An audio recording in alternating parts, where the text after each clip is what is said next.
खौफनाक चेहरा जो जेल में बंद था और अपनी जान की भीख मांग रहा था, उस व्यक्ति को 1984 में सिंपैथी में चंद्रू पाल की जनता ने जिताया।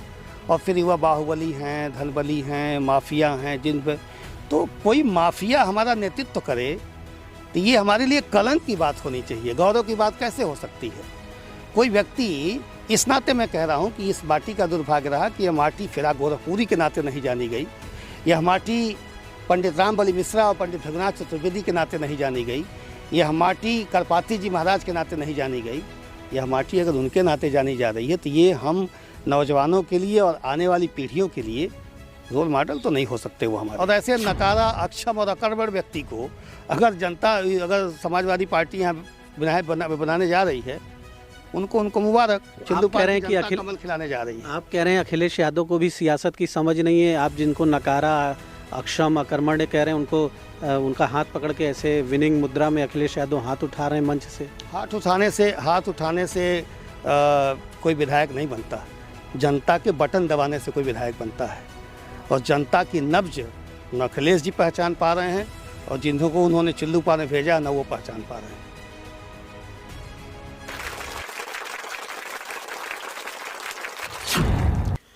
उत्तर प्रदेश के चुनाव में वैसे तो सियासत में कई जनपद ज़्यादा चर्चित हैं, लेकिन फिलहाल चूंकि मुख्यमंत्री का जनपद है गोरखपुर, तो गोरखपुर की चर्चाएं पूरे देश में इस समय हो रही हैं और यहाँ की एक एक सीट की चर्चा हो रही है। ऐसे में चिल्लूपार विधानसभा, जो कि कई दशकों से उत्तर प्रदेश की राजनीति की चर्चा के केंद्र में रहा है, उसी विधानसभा में हमारी टीम मौजूद है।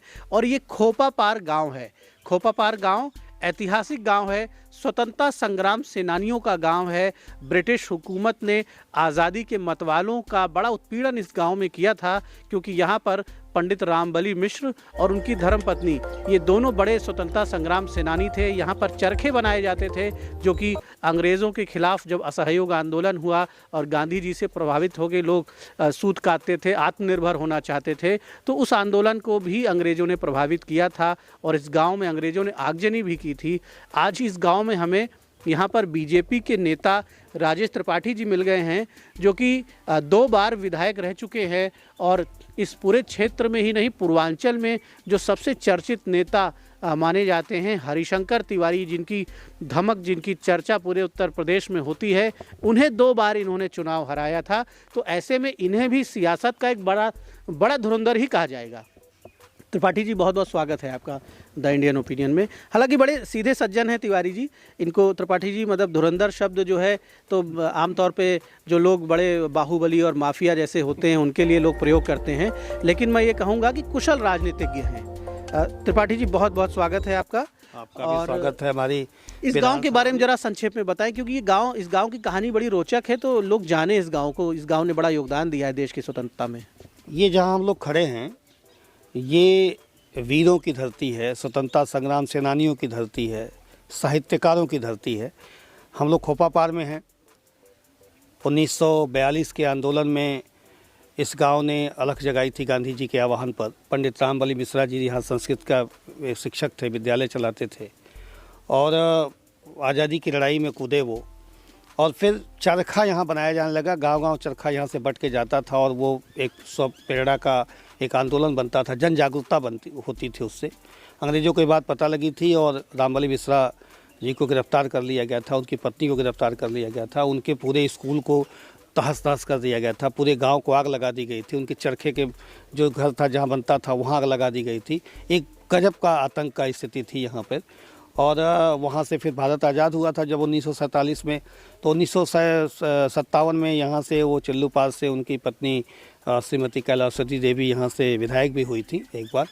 और यहीं खोपापार के ठीक बगल में बनवारपार गांव है, जो स्वतंत्रता संग्राम सेनानी और दुनिया के प्रसिद्ध शायर फिराक गोरखपुरी की धरती है। ये यहीं एकदम 1 किलोमीटर पे उनका घर है।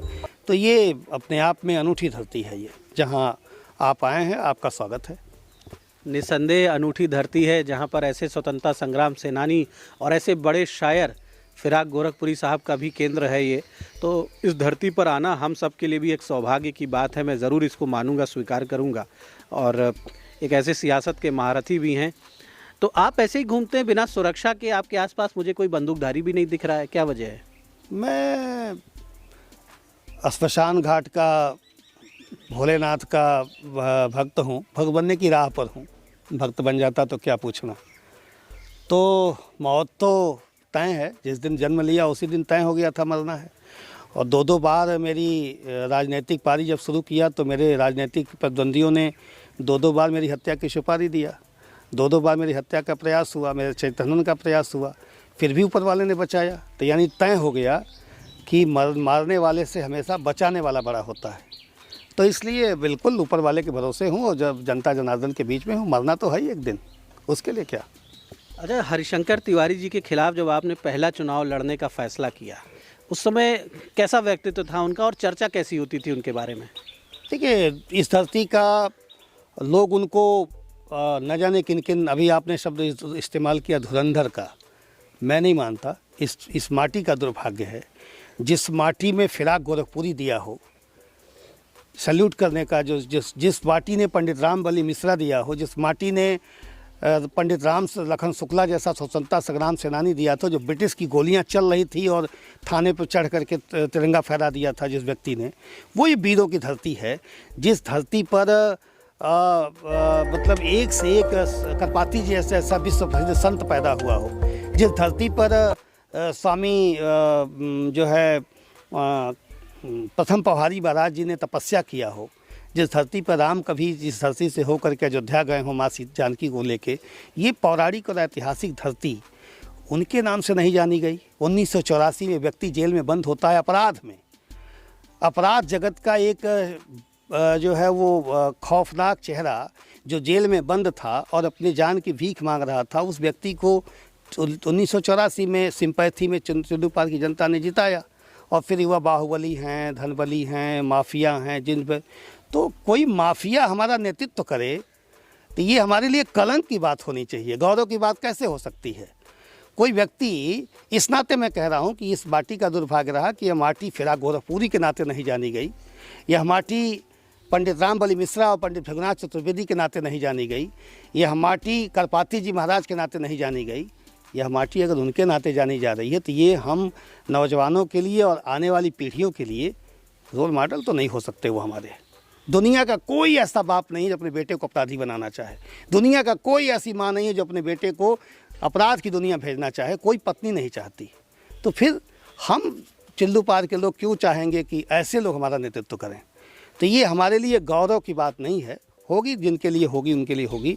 तो ये धरती वीरों की धरती है, महापुरुषों की धरती है, स्वतंत्रता संग्राम सेनानियों की धरती है, आध्यात्मिक जगत के पुरोधाओं की धरती है, ऐसे सैकड़ों नाम हैं।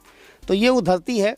लेकिन 84 जो आप कह रहे हैं वो आए और 84 से लगातार उन्होंने एन केन प्रकारेण धन बल, बाहुबल और अपने प्रभाव, सत्ता का खौफ, आतंक, इन सारे चीज़ों को लेकर के उन्होंने एन केन प्रकारेण यहाँ से सत्ता हासिल की चिल्लूपार से। हालांकि जहाँ हम खड़े हैं यहाँ से विधायक कभी नहीं रहे, ये तब धुरियापार हुआ करती थी।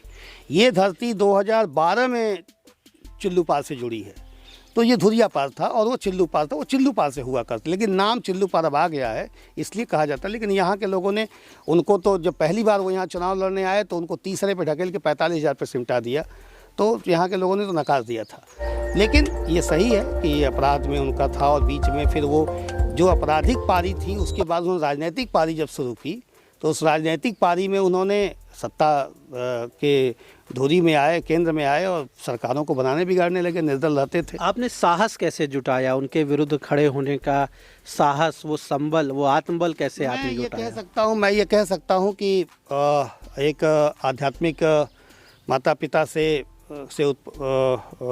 की संतान हूँ, तो मन मस्तिष्क में अध्यात्म जुड़ा हुआ है। मैं कह सकता हूँ कि कोई किसी को कोई तैयार नहीं करता, नियत तैयार करती है सबको। अष्टावक्र से पूछा था महाराज जनक ने कि सूखा जीवन क्या है, तो उनका सूखा पत्ता। नियत जो झोंका जाता है किसी को कहीं ले जाता है। शायद नियत मुझे तैयार कर रही थी।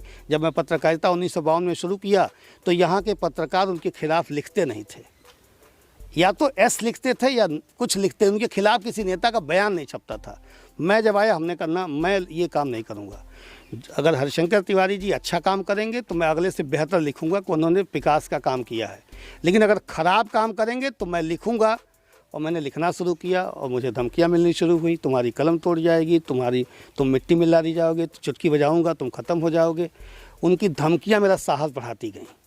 मैंने कहा मरना तो एक दिन है ही है, तो फिर एक शहादत यही सही, मगर लिखूंगा जो सच होगा। और धीरे धीरे मुझे नहीं पता था कि नीयत शायद ये मुझे तैयार कर रही थी, मुझे नहीं पता था। फिर वो साहस शायद उन्होंने ही पैदा किया, उनकी धमकियों ने मेरा साहस पैदा किया। एक विद्रोही पत्रकार और उसके बाद एक विद्रोही नेता के रूप में आपने इस क्षेत्र के लोगों के साथ आप आगे बढ़े। मैं न विद्रोही पत्रकार था, न मैं विद्रोही राजनेता हूँ। मैं ये कह सकता हूँ कि मैं एक स्वाभिमानी पत्रकार था और मैं एक स्वाभिमानी जनसेवक हूँ। और लोगों के स्वाभिमान में मेरा स्वाभिमान जुड़ा हुआ है। अगर लोगों का स्वाभिमान नहीं है, उन्होंने हमेशा गरीबों को कुचला है, धर्म की और जाति की गंदी राजनीति की है। ब्राह्मण समाज के सिरमौर बनते रहे, मगर भला किसी ब्राह्मण का नहीं किया।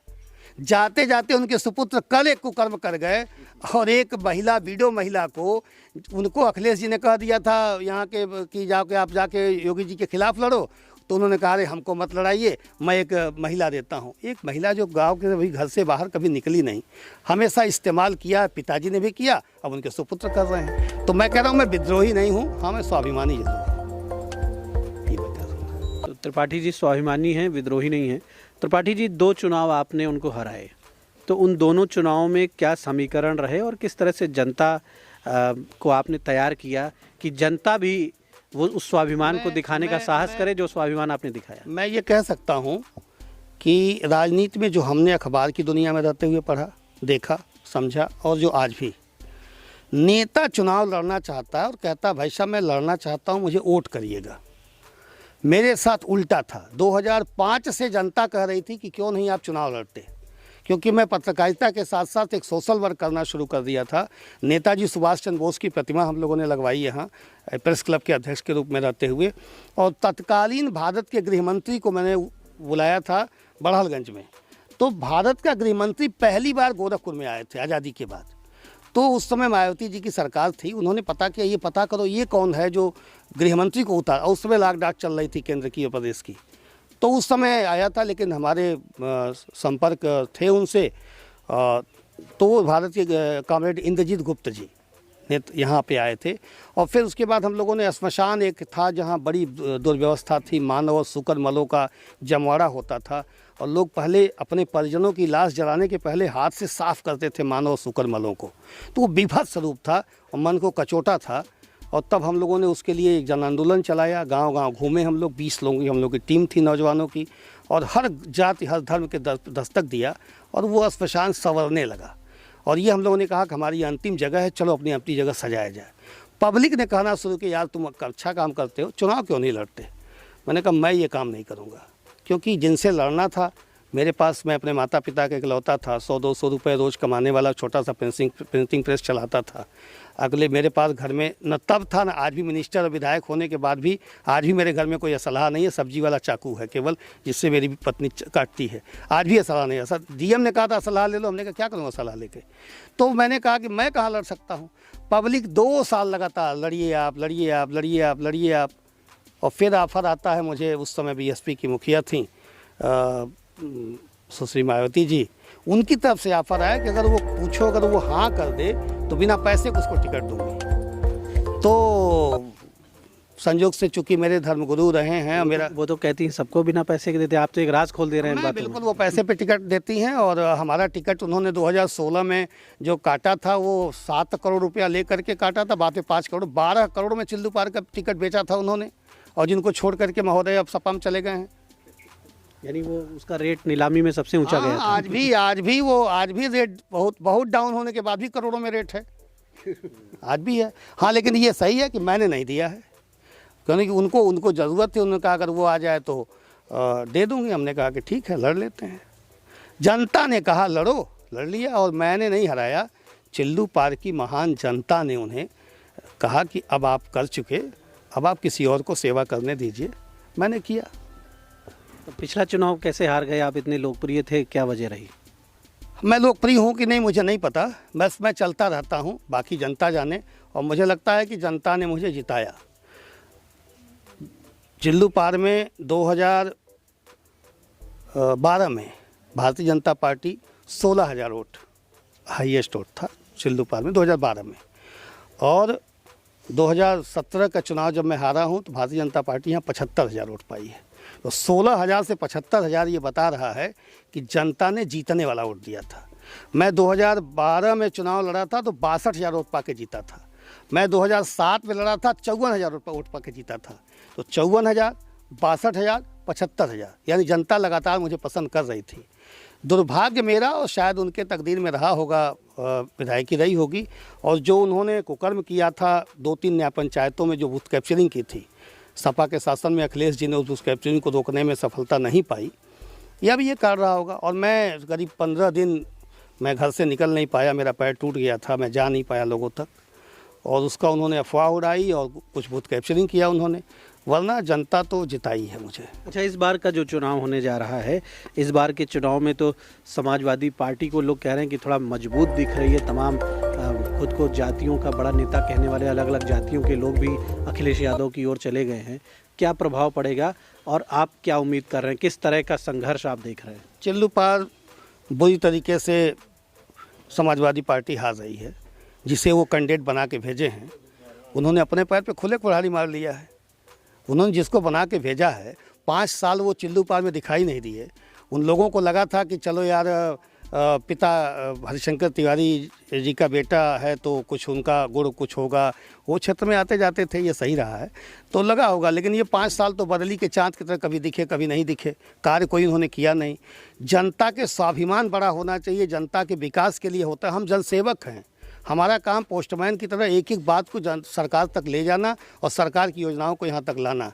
इनकी नाक इतनी बड़ी थी, मैं मुख्यमंत्री से नहीं मिलूँगा, मेरी नाक बड़ी है, ये ज़िंदगी भर ये बाप बेटे लोग ठाकुर बनाम ब्राह्मण करके यहाँ की रोटी सेके हैं राजनीति की, तो वो करने की कुचक रचा इन लोगों ने।